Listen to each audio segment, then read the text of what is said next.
True listening is not about me. It's about the other person and really hearing them out.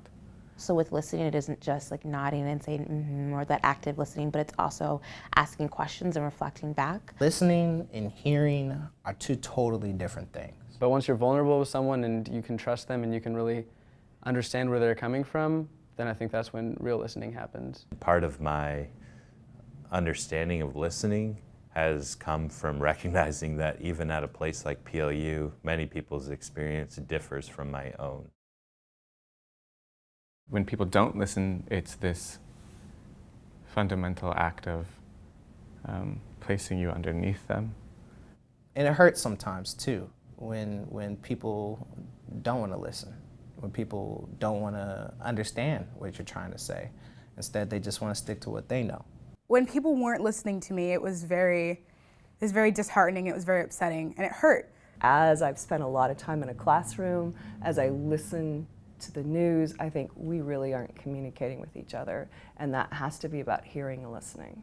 Listening requires a lot of humility. It requires you to sort of put your own worldview, sometimes your own agenda on pause. Like I share my voice because some people don't know like the struggles that I go through. It enlightens people. If someone's talking to me, we'll step back.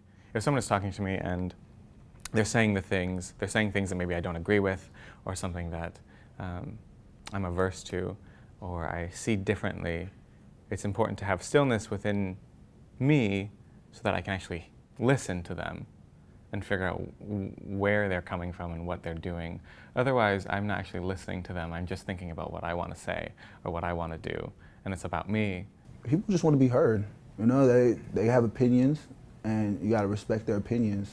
The second that I really felt heard and that I felt like my experience was validated, I felt so much more empowered to make the decisions I needed to make to be my authentic self. Part of listening is realizing that you might have misheard a story and owning up to that as well too. I think a lot of times people think of listening as like X, Y, and Z steps, but not realizing that sometimes we do mishear people, and it's good to go back and ask those questions and make sure we didn't own up to the fact when we misheard or we didn't listen to people correctly as well too. That's all part of the listening process. You could talk to people, you know, you could really have a dialogue and like change the way, you know, anything, because honestly, violence is really easy. When we stop listening is when we have problems.